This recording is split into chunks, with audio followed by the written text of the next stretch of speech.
네, 더불어민주당 화이팅! 제가 이 더불어민주당의 비상대책위원회 대표를 맡고 있는 김종인입니다. 오는 4월 13일 시행되는 선거에 저희 당이 내세운 슬로건은 경제가 문제다. 그다음에 투표를 해야지 답이 나온다 이렇게 정했습니다. 왜 그러면은 경제가 문제라고 생각하느냐. 여러분도 잘 아시다시피 최근에 우리나라의 경제 상황을 보고 보면 매우 심각하다는 것을 느낄 수가 있습니다.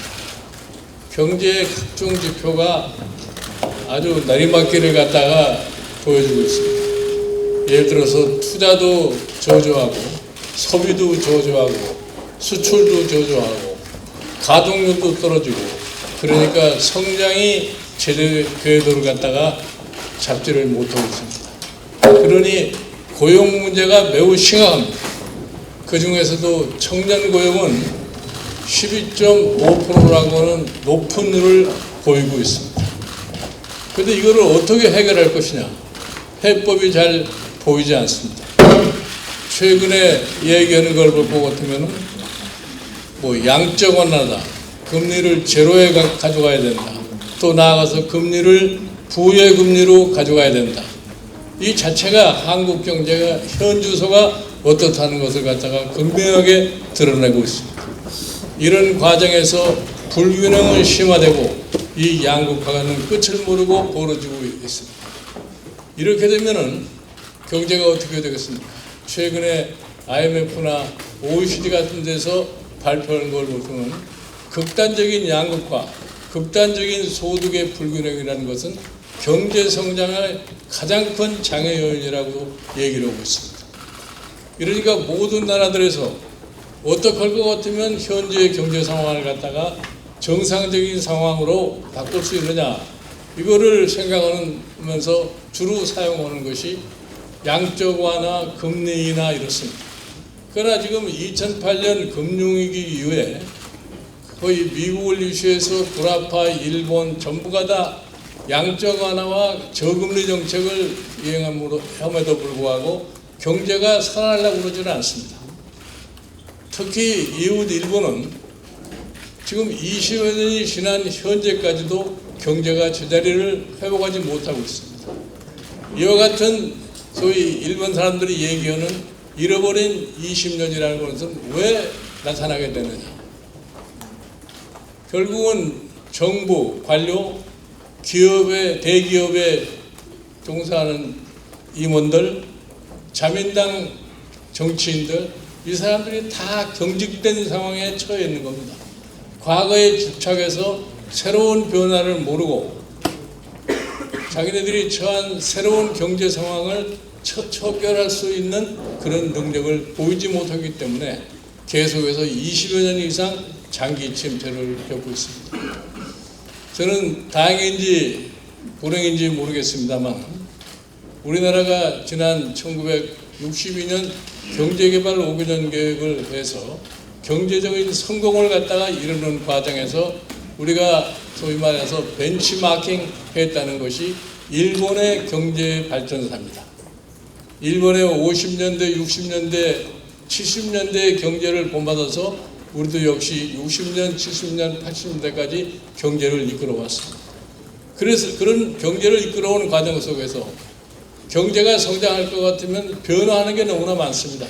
사회도 변화하고 사람도 변화하고 그리고 어느 한계에 도달할 것 같으면 경제가 성장을 갖다 하지 못하고 점차적으로 성장률이 떨어지는 그러한 현상을 갖다가 봅니다. 이때 우리가 정신을 바짝 차리고서 뭘 어떻게 고쳐야 할 것인가를 생각해야 됩니다.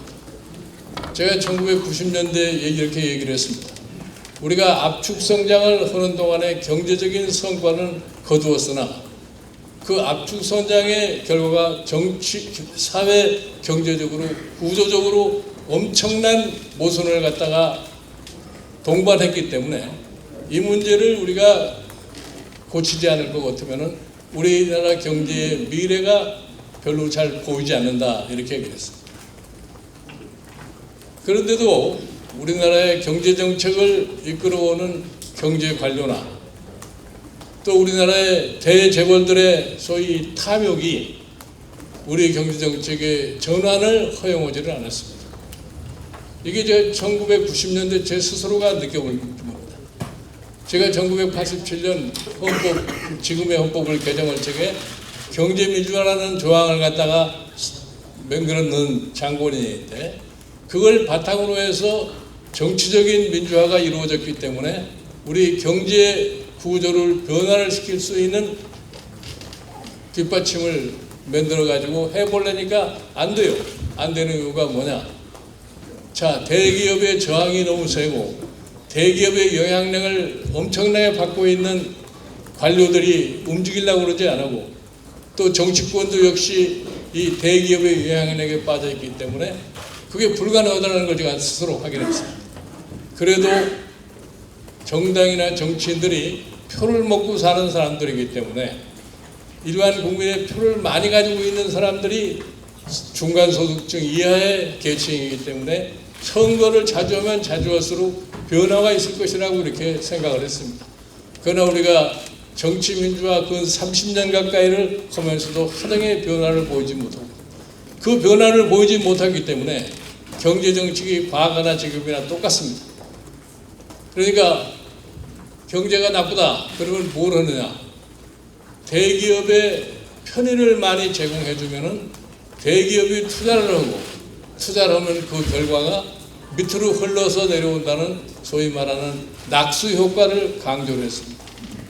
그런데 이 낙수 효과라는 것은 1980년대 미국의 레건 대통령이라는 사람이 취임을 하면서 소위 신자유주의라는 거에 입각해서 대기업을 크게 키우면은 그 낙수 효과가 내려와 가지고서 밑에 사람도 다 잘 살 수 있다 그러는데 30년 가까이 지나다 보니까 결국은 미국의 양극화 현상만 초래한 것이 그와 같은 소위 대기업 위주의 경제 정책입니다. 지금 우리도 매우 심각한 상황에 놓여 있습니다. 제가 2012년에 경제 민주화를 많이 얘기하고 다닐 적에 저를 제일 많이 찾아서 묻는 사람이 우리 일본 대사관 사람들입니다. 일본 대사 경제담당 공사 이 사람들이 저를 찾아와서 뭐라고 묻냐면 왜 경제 민주화를 한국은 하려고 그러느냐 이렇게 해서 제가 이렇게 답변했어요. 우리가 당신네 나라를 모방으로 해가지고 경제 성장에 성공을 했는데 지금 이 상태가 지속이 되면 당신네들의 잃어버린 10년이라는 그런 상황으로 우리도 따라 들어가려고 하기 때문에 그거를 방지하기 위해서 경제민주화를 갖다가 강조하는 거다. 그 경제민주화라고 하는 것이 무엇을 뜻하는 것이냐? 어느 특정 경제 세력이 나라 전반을 지배하는 것을 갖다가 방지하는 것이 첫째로 경제민주화의 목적입니다. 그래서 이번 우리 더불어민주당이 선거구호로 내세우면서 우리가 어떠한 경제를 운영하겠다고 했냐 할 것 같으면 포용적 성장을 하겠다고 얘기했습니다. 포용적 성장이 바로 우리 당명과 똑같이 더불어 사는 성장을 의미합니다. 이 포용적 성장과 이 더불어 사는 성장을 이룩하려고 할 것 같으면 밑에 뒷받침해 주는 것이 경제민주화가 이루어지지 않으면 안 됩니다. 이 포용적 성장이라는 것은 무엇을 뜻하냐 할 것 같으면 경제의 성장의 과실에 모든 참여한 경제 주체들이 조금씩은 다 혜택을 보자 하는 것이 포용적 성장입니다. 이런 얘기를 하니까 최근에 새누리당에서 이런 얘기를 해요. 그런 거는 80년대, 90년대 이미 지나간 사항이라고. 이렇게 지금 현 새누리당 정권은 세상을 이해를 못하고 있습니다. 지금 이 포용 성장이라는 개념은 우리보다 자본주의가 훨씬 더 발달됐다고 하는 미국에서 더 강조되고 있고 OECD, IMF 또 G20 회의나 APEC 회의 이런 데의 회의의 주제 자체가 포용적 성장입니다. 우리나라 대표들이 참석해서 그 회의석상에서 포용적 성장이라는 말은 하면서 귀국할 것 같으면 그 말 자체를 잃어버리는 게 우리의 현실입니다. 우리가 이와 같이 해서 포용적 성장을 이루므로 해서 가장 중요한 것이 사회의 조화와 안정을 이루는 겁니다. 사회의 조화와 안정이 없이는 경제 성장의 효율을 다가올 수 없습니다.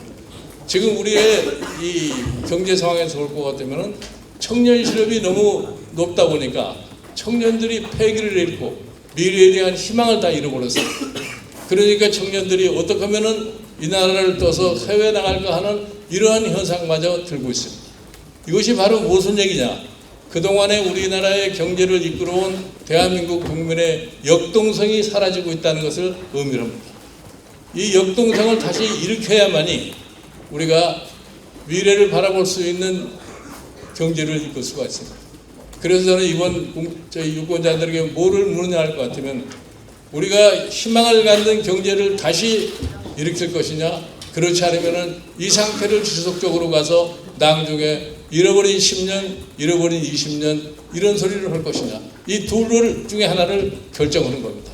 그러니까 여러분들이 투표를 통해서 우리 경제를 구출하시려면 우리 더불어민주당을 압도적으로 지원을 해주셔서 우리가 국회의 의석을 많이 차지하게 되면 우리가 내년 총선까지 입법 활동을 통해서 우리 현재 경제 문제를 해결하는 데 노력할 것이고 내년도에는 반드시 정권 교체를 갖다가 이룰 수 있다고 하는 것을 여러분에게 제가 말씀을 드립니다.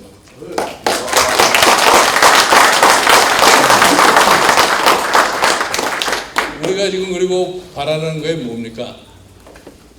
작년 연초부터 박근혜 대통령이 통일 대박이라는 말을 했습니다. 우리가 장기적으로 우리나라의 평화 통일을 일으켜야 됩니다. 평화 통일의 가장 중요한 수단이 뭐냐? 평화 통일의 가장 좋은 수단이라는 것은 우리 경제의 능력입니다. 우리가 경제의 능력을 갖추지 못하면 통일의 기회가 와도 그 기회를 갖다가 붙잡을 수가 없습니다. 여기에서 가장 중요한 게 또 뭐냐면은 경제의 능력과 사회의 조화를 이룩해야만이 결국은 통일의 기회가 왔을 적에 우리 국민 대다수가 지불할 능력과 지불할 의사를 갖다가 표시할 수가 있습니다. 이래서 경제가 근대 국가를 이끌어가는 데에서 무엇보다도 중요한 과제입니다. 지금 국민들이 삶이 어렵다고 외치고 있는데도 그것에 대한 처방이 전혀 나오지 않습니다. 돈을 아무리 많이 풀고 금리를 많이 내려도 지금 우리나라 대기업들은 꼼짝도 않고 있습니다. 왜 기업들이 투자를 안 했어요?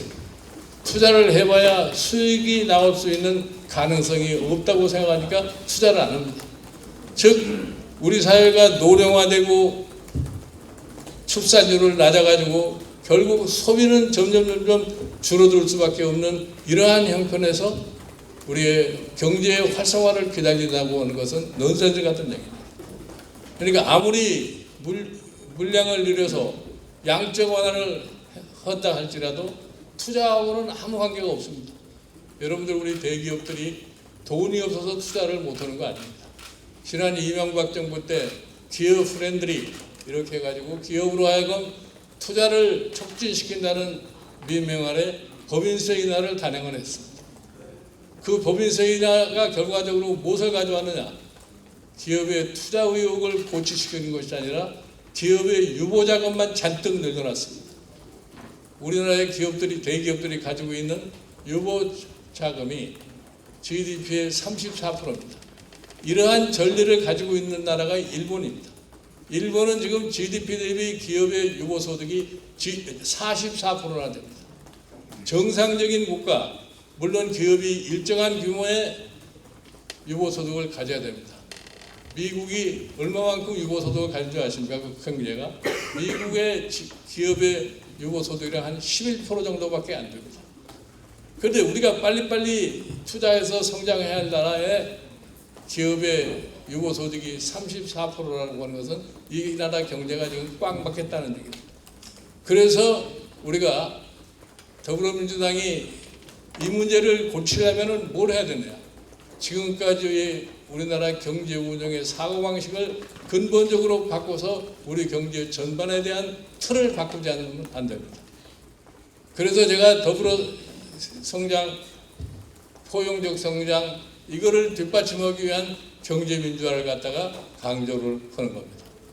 그래서 오늘 4월 13일 20대 총선에서 여러 여기 인천의 유권자들께서 더불어민주당의 후보를 많이 국회로 보내실 거면 저희가 반드시 현재 우리 경제의 틀을 바꿔서 우리 경제가 보다 더 활성화될 수 있도록 최대의 노력을 경주할 겁니다.